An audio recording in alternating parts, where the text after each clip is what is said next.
And welcome to This Week in Hospitality Marketing, the live show, number 342. I'm your host, Lauren Gray.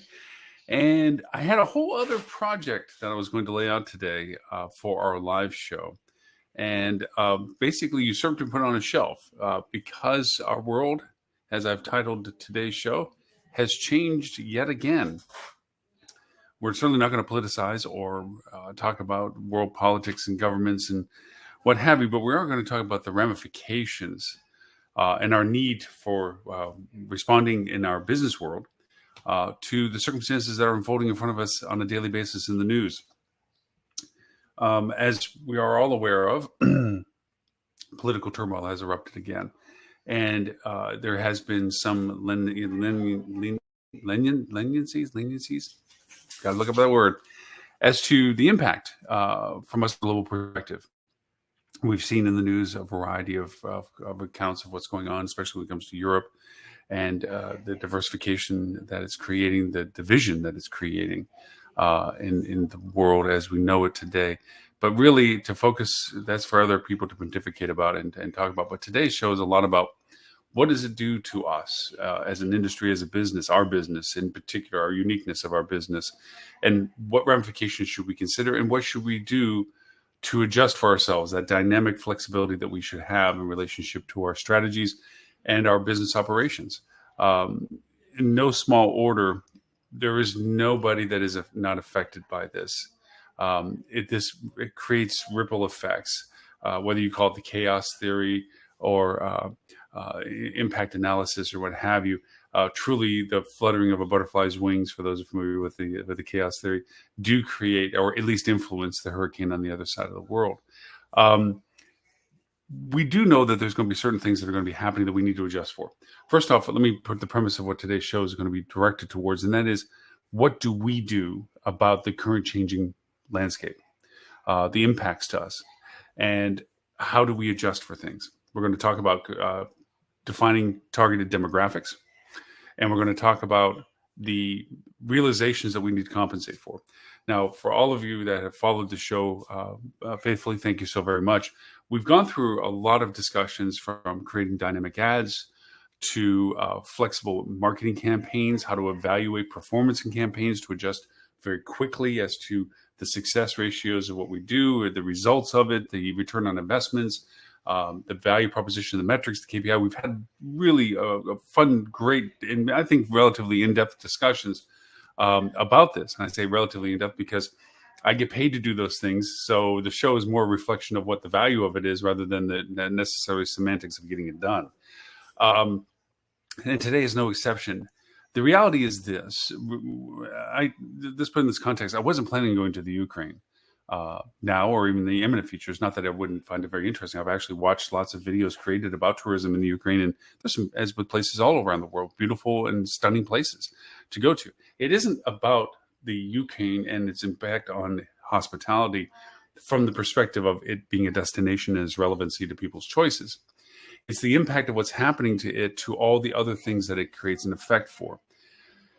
You're saying, well, I'm not planning on going to Europe, or I'm not running a business in Europe. And I know I talked to a lot of my European friends, and we want to talk a little bit about the immediate impacts there for you as well. But one thing's, let's look at commonalities. Commonality is it's going to impact financial markets and in turn also cost metrics. We're not in a perfect storm. That's being over dramatic. We're in a unique circumstance of several influencing factors on our industry.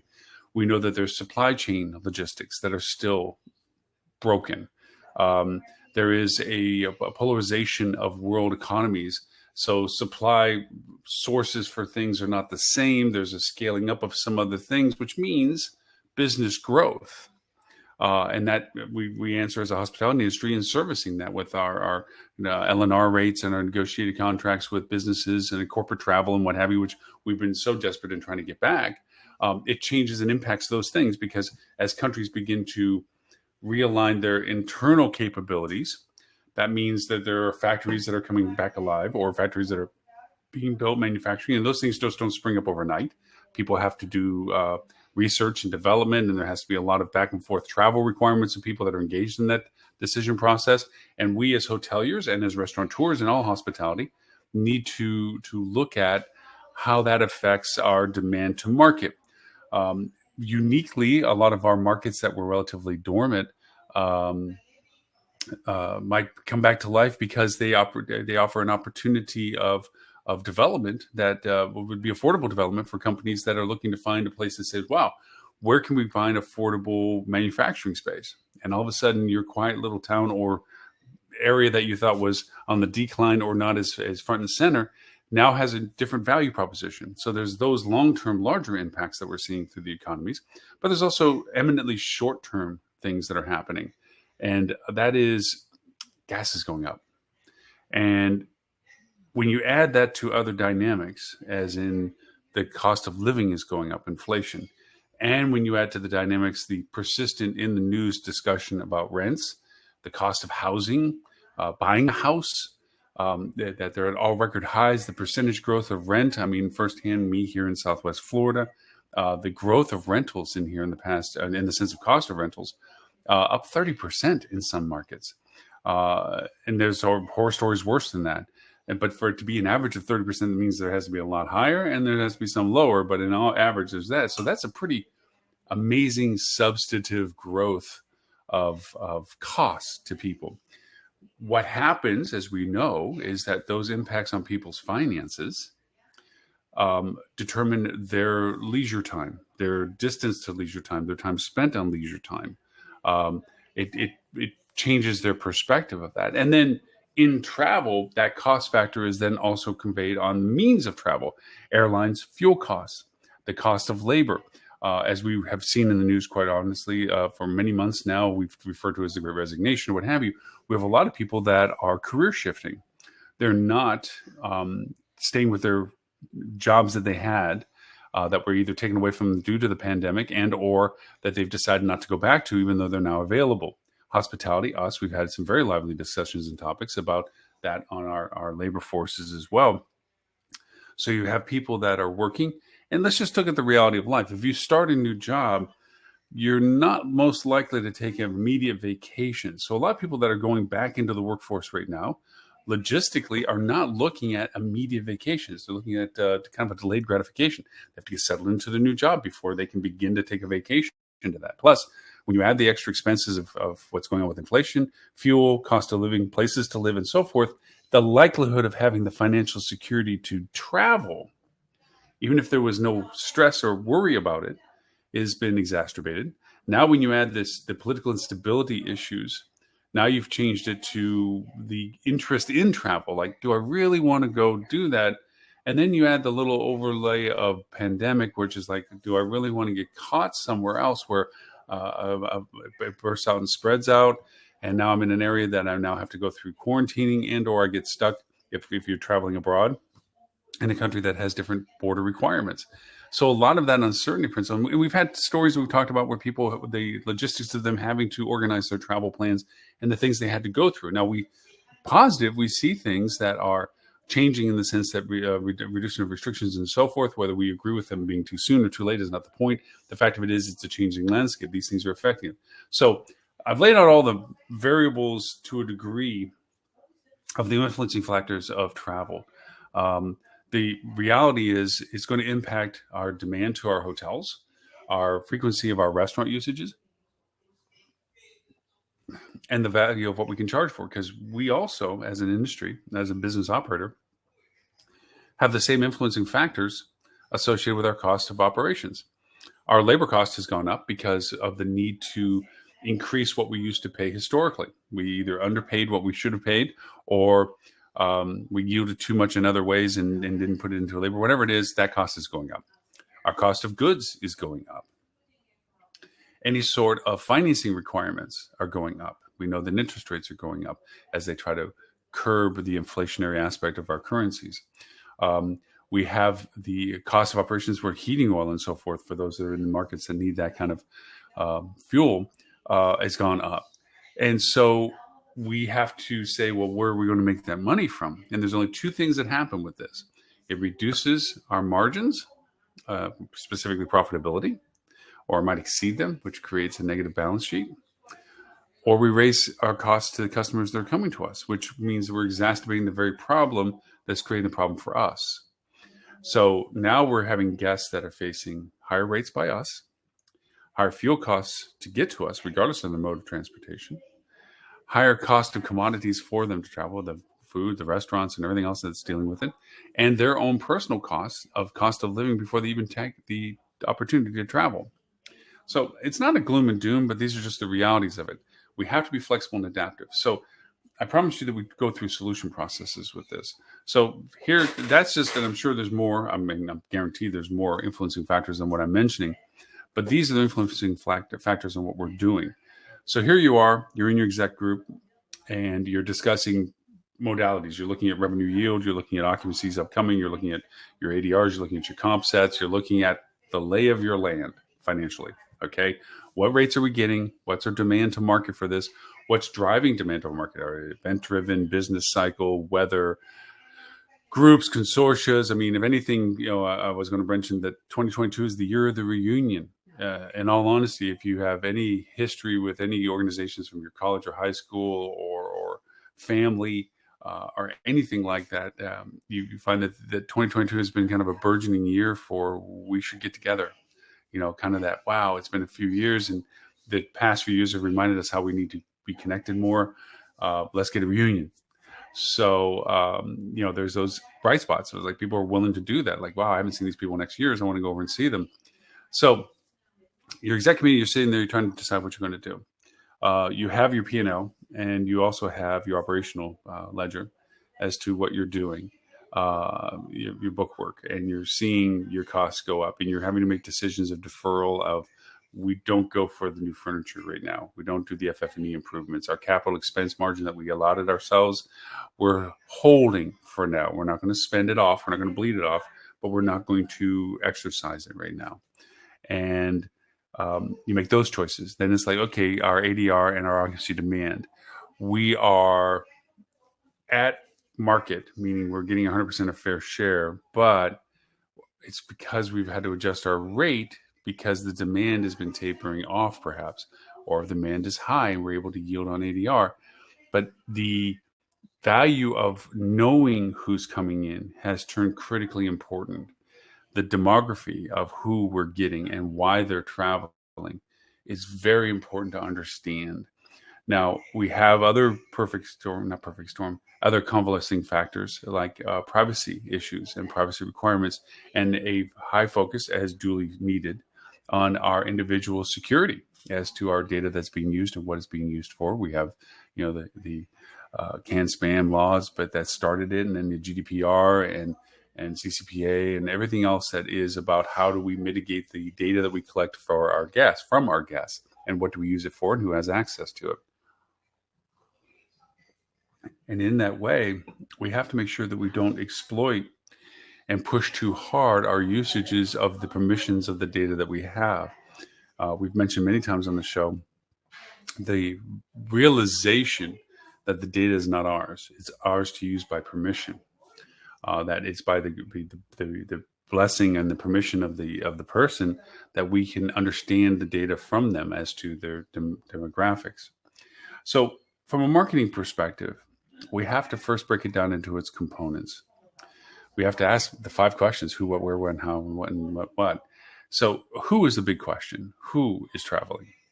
Now, you might look at a particular slice of a day and go, this is not unique. This is, somebody came off the interstate that night, or somebody's flying through on way of someplace else, and so forth. And it may seem innocuous, but it's actually important, because those points of data are in and of themselves maybe not consequential, but in addition to all the points of data that are inconsequential individually, cumulatively they show trend. Cumulatively, they show some indication as to a commonality to this.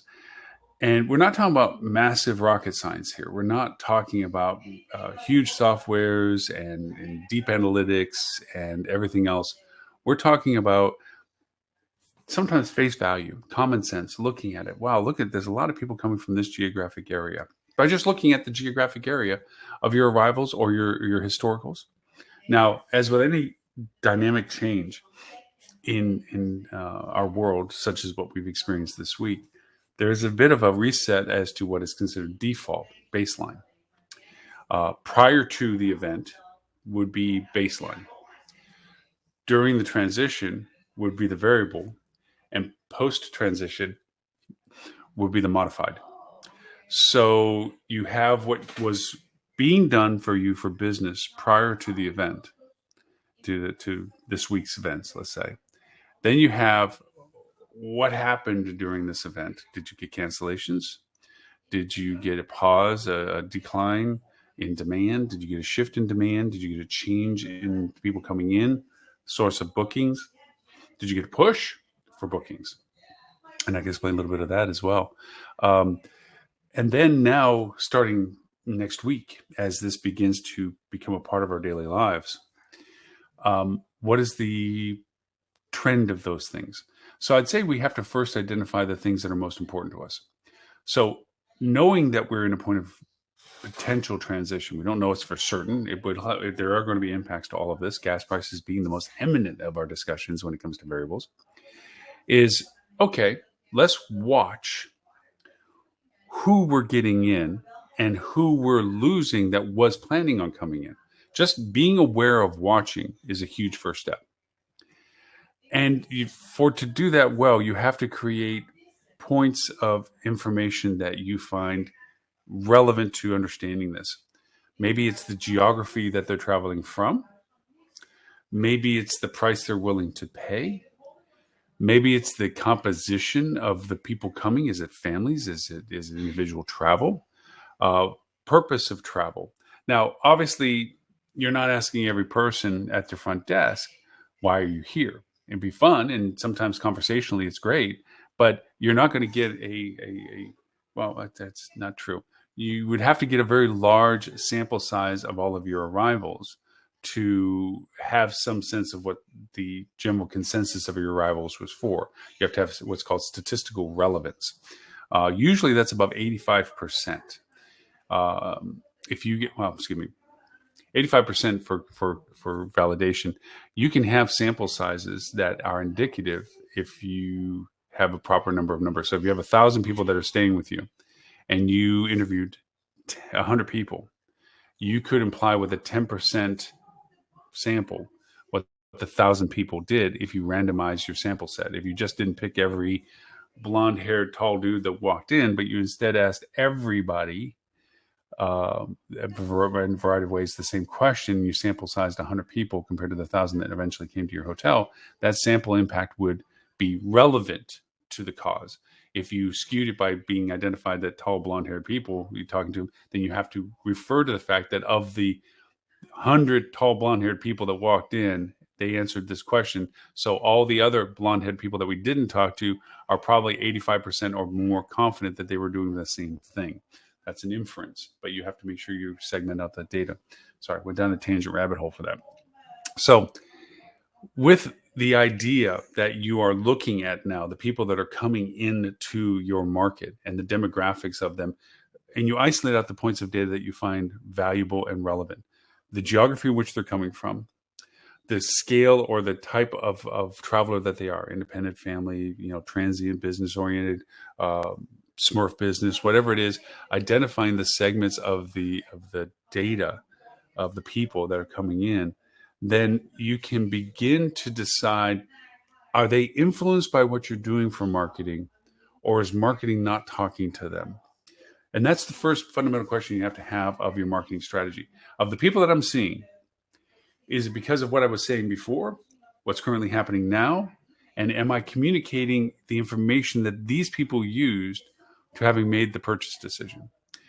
Let me give you a case example. If you really, really, really were pushing your Tulip Festival that you're having in town, and you really put a lot of content to it and a lot of things, and you offered a special, and you were doing all your advertisement of a book for staying at the Tulip Festival and so forth, but you sample everybody coming to your hotel, and they really didn't come for the Tulip Festival, two things happen. One, your marketing was not it didn't succeed because you didn't see the result of it. Okay, that's number one. And number two is that why did you not know why these people were traveling and focus more on identifying more of them? Because as you see one walking your door, there's probably 10 behind that didn't.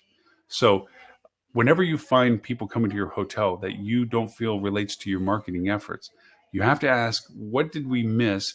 And going back now, knowing that they came to you, if there's enough of them, what was the driving forces of it? What was the reason why they came, and how could we have augmented that in our efforts? How could we have gotten in front of them with more information to maybe expand on those demographics? Because these people found us in spite of our lack of effort. How much more could we have gotten had we applied it? And there's a caveat to that as well. Sometimes you get what you get, and it's all that you get, and you couldn't have gotten more. That even if you focused on them, there wasn't more of them.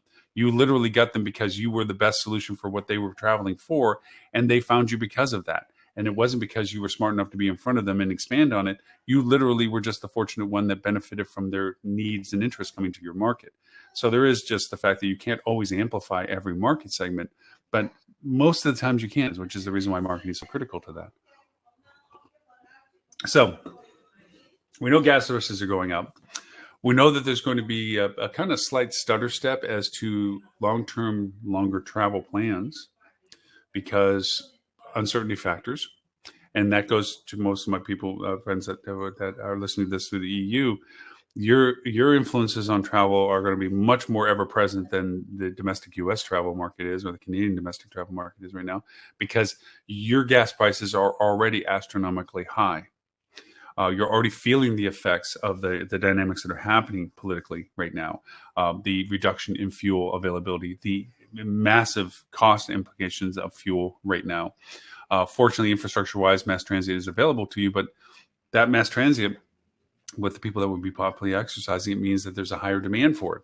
And those costs go up as well. So prices will go up for that as well.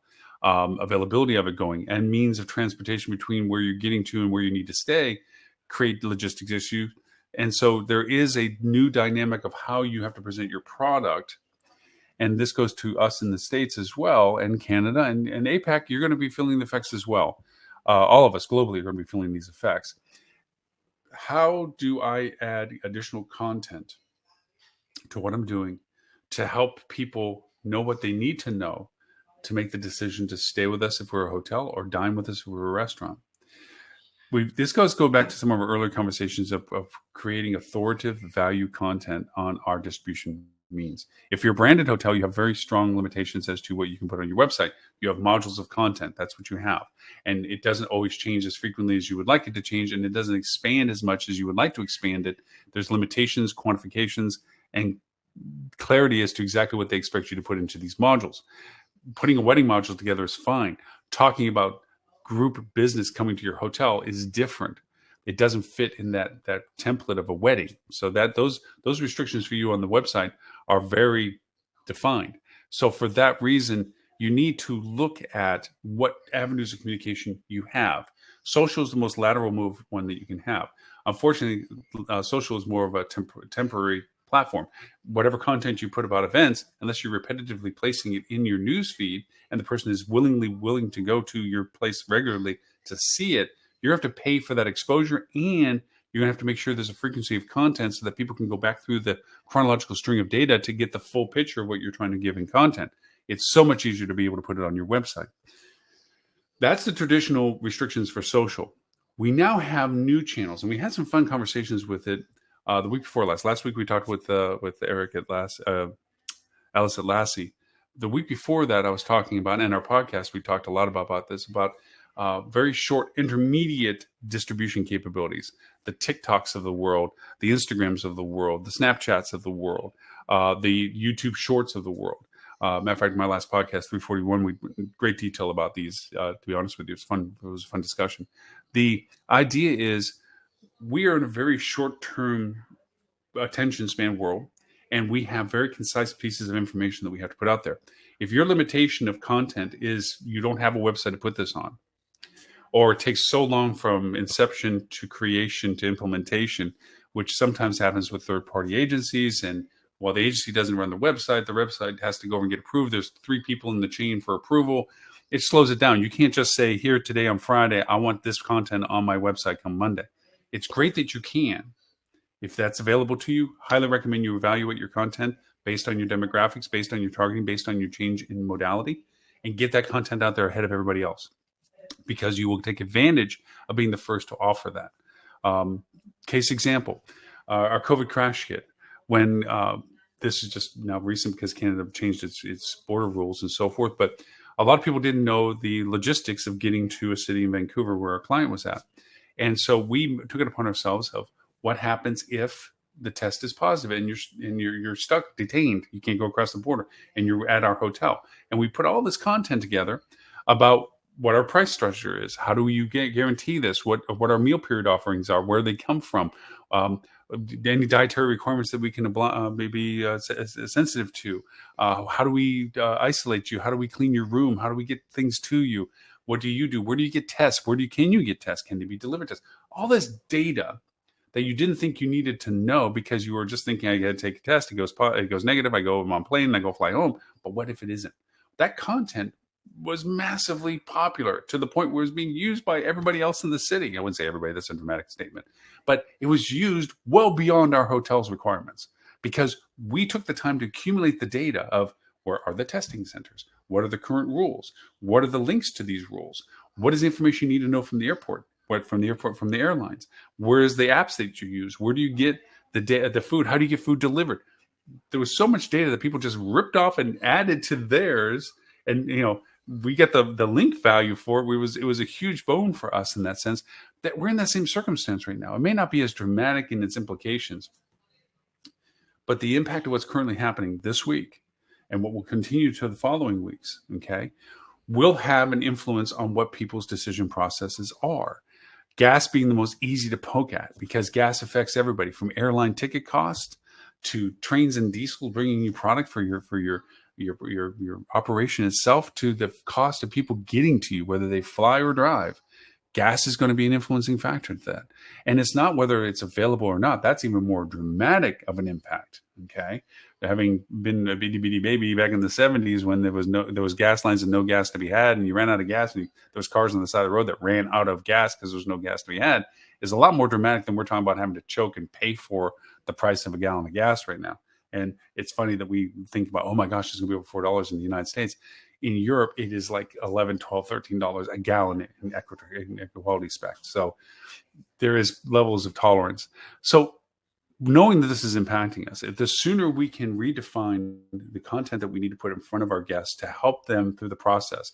Because as we said at the beginning of the show, and thanks for I'm noticing there and here, the additions of people joining us, we talked about all the perfect storm, influencing factors right now.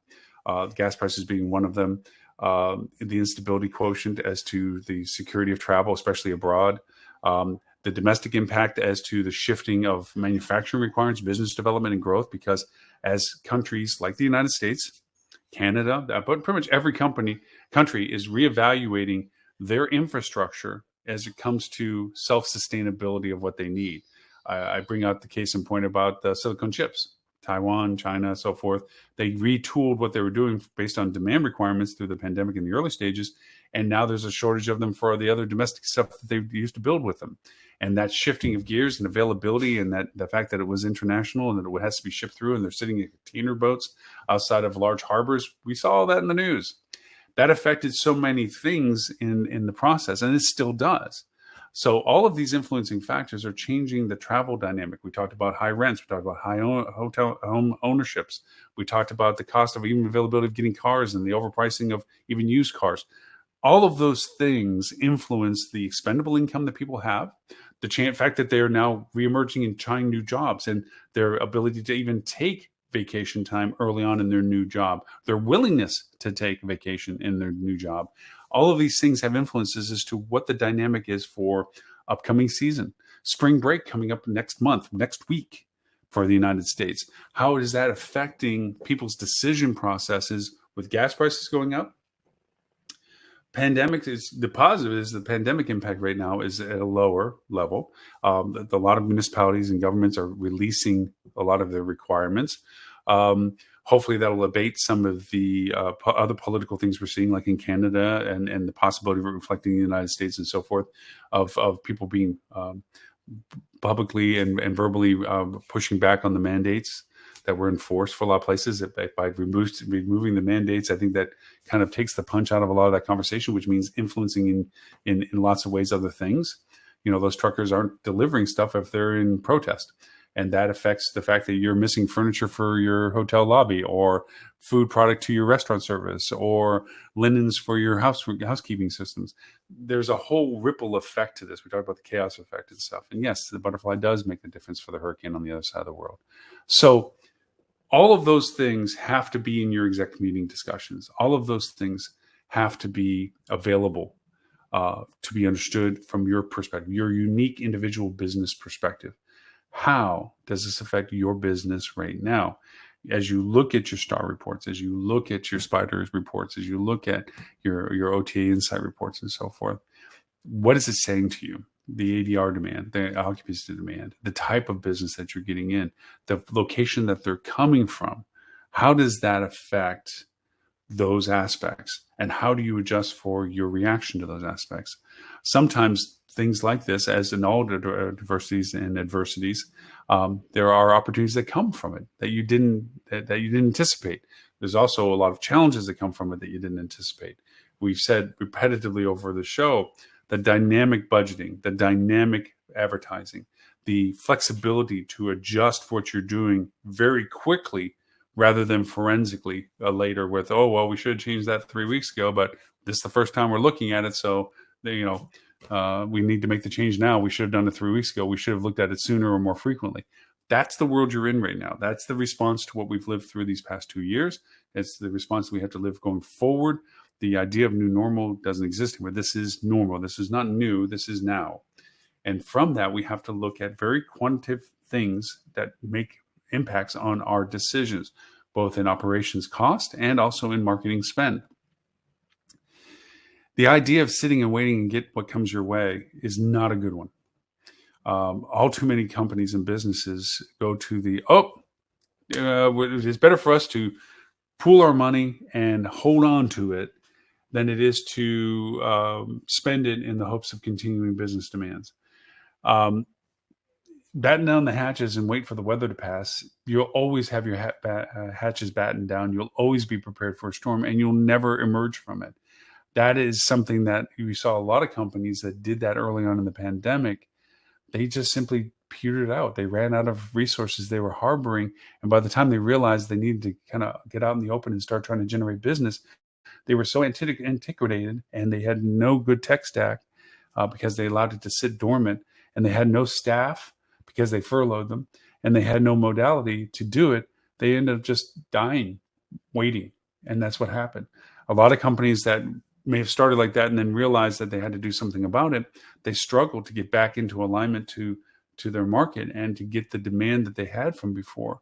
And then you had others that realized that this was the time to readjust what they were doing, to reset how they were doing it to the reality of what the world was now and then, and made the changes as the things went forward. They were very flexible and dynamic about their changes, and they were able to ride the storm, as it were.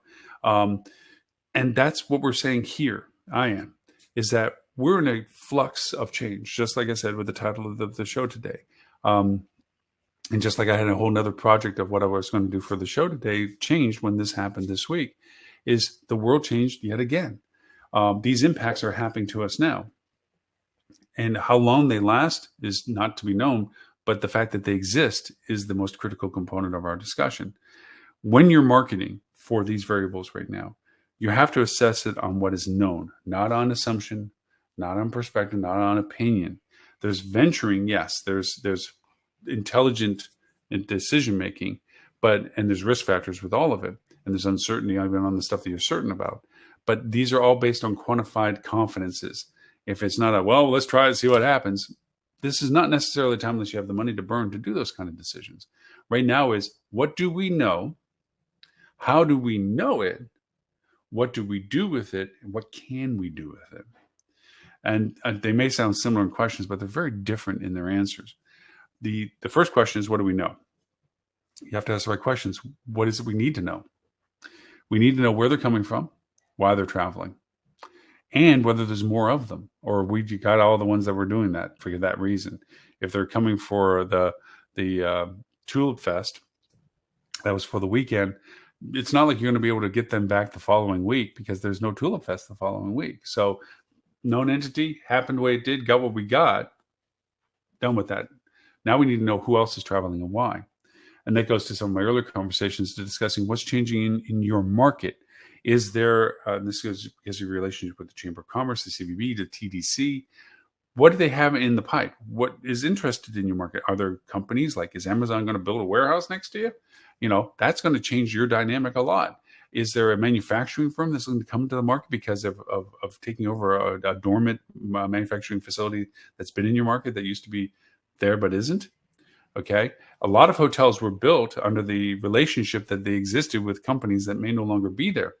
And they're left where they are. And if they're still operating as hotels because they were able to find other demands than the one they were created for. Well, then there's also hotels that are in a wonderful high demand location. Resorts and destination marketing is a little easier in this task, with the caveat being that their affordability is still seen in the perspective of those people willing to come. Going back to the gas discussion, going back to the new job discussion, going back to the cost of living discussion. If all those things have a negative impact on the people that normally went to your destination resort, it's going to have a negative impact on your demand cycle. So who else can you go for that you think would be worthy of cultivating demand to you to come to you? And that's where the who's traveling conversation comes up. And as I said, in the data collection, you have your baseline, you have your variable, and then you have your expansion. Your baseline is prior to this week's events. Whether they have the full effect that we're talking about or moderate effect, there will be some effect. And does it affect you is the question you have to answer. So you have what you thought was going to happen prior to what was happening this week. Now you have what's happening now this week.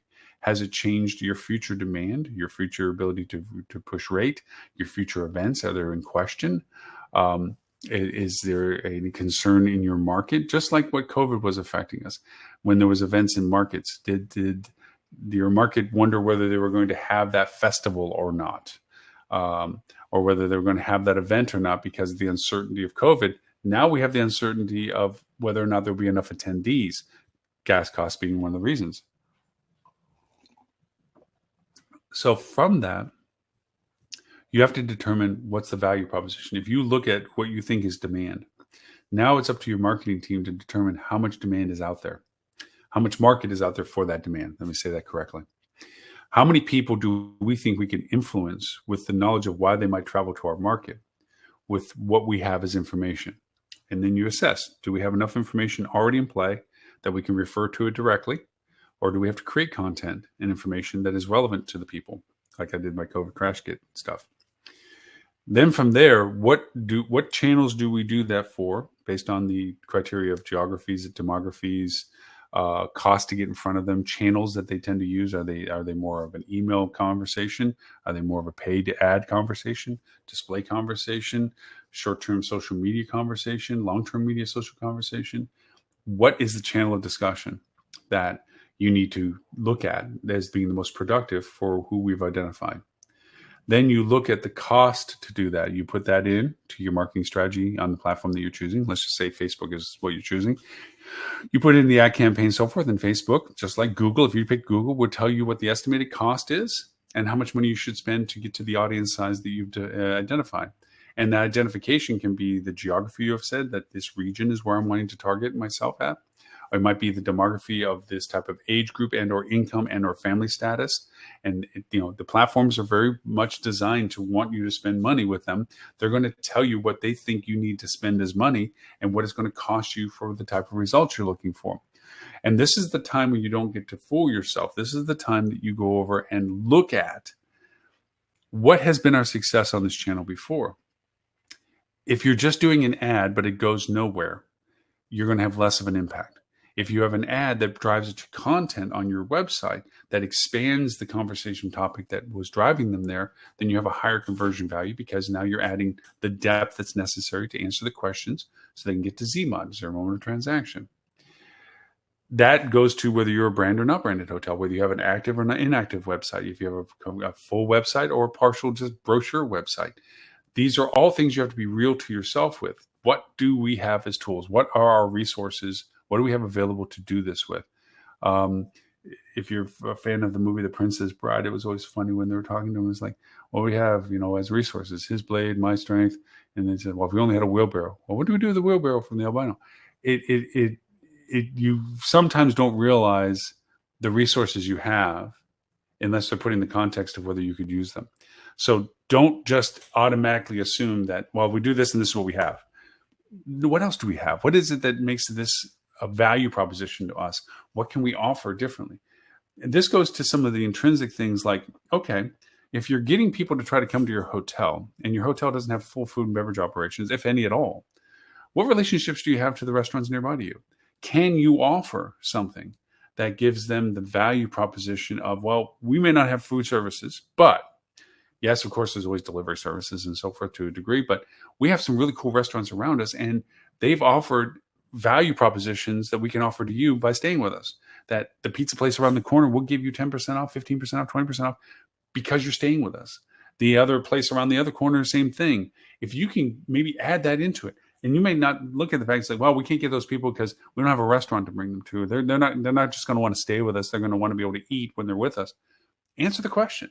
If that's the resistance, what are your options? How can you present variations to stuff? Because at the end of the day, and we all have done this, it's not like I'm sitting back going, well, the only restaurant I can go to is the one that's in the bottom of my hotel. I shouldn't go anywhere else because, I'm staying at this hotel and I should go to their restaurant. No. The reality is there's capture percentages with your restaurant that usually are breakfast related, especially first breakfast because it's the most convenient and easiest. But as the duration of somebody's stay at your hotel, we all know the capture percentage goes down because they want to begin to increase their circle. They're FOMO, don't missing out. What do you mean the greatest grouper sandwich is right next door and you never told me? I want to go and have that grouper sandwich. Even though I had a grouper sandwich at your restaurant, I want to go to that one that has a grouper sandwich. Knowing this means that you have to add this into your dialogue of content, or in the ways of The Princess Bride, that you have a wheelbarrow, that you don't know the assets that you need until you need the asset. And looking at these varieties of things that you have, it goes back to the core element of who you can get in. What do they need when they come in? What will incentivize them to choose you compared to your comp? And if that's the case, is it rate driven? Is it location driven? Are you in proximity to something? Is there your brand of your type of hotel, your amenities of your hotel? And then those are the core elements you most directly influence. And then the others are, what's the driving forces of their travel? What's the purpose of them traveling?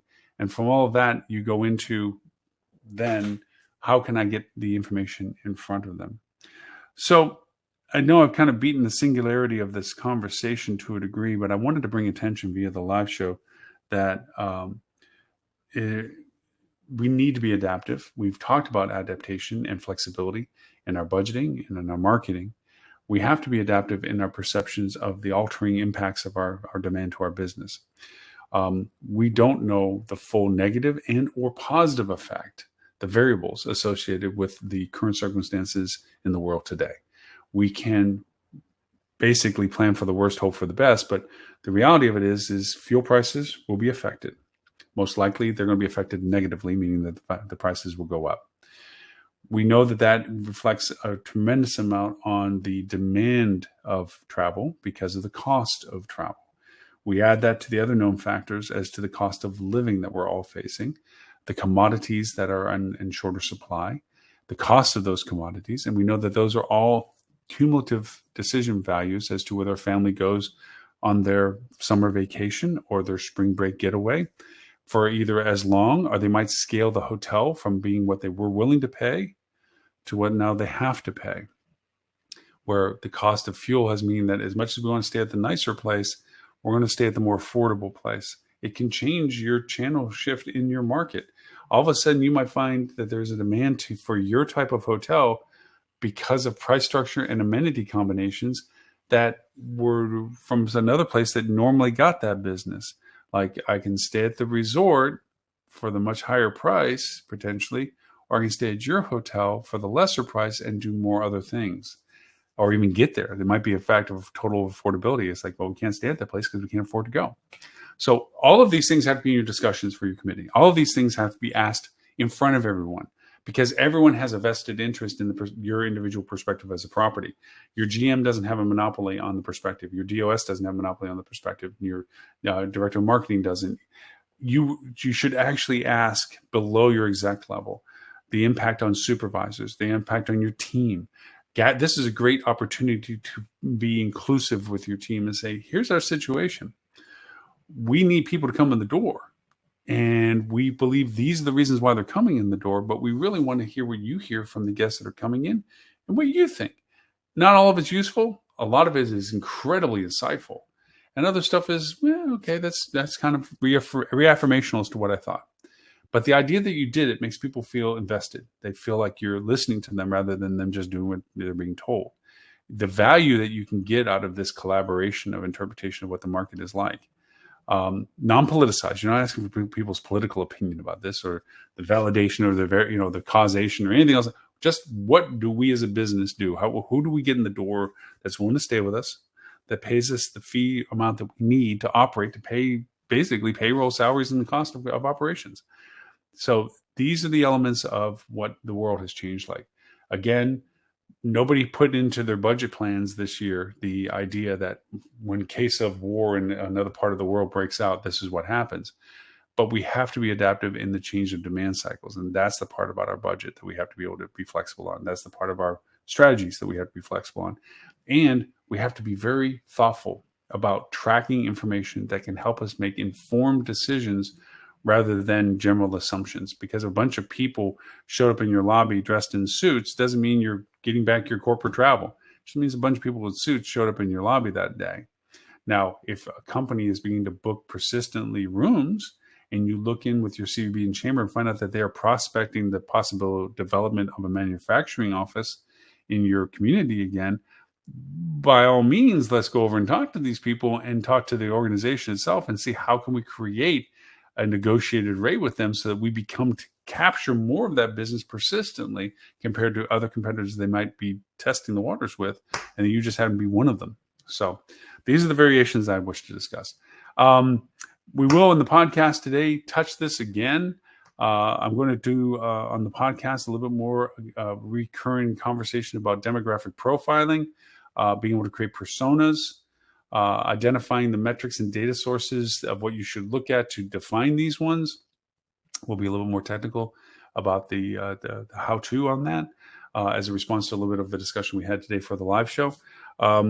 I apologize that we didn't do the topic we were going to do. I'm going to say that we're going to try to put that next week, but I don't want to commit to it because we don't know what between now and then is going to happen, and we might have a whole different reason to talk about something else.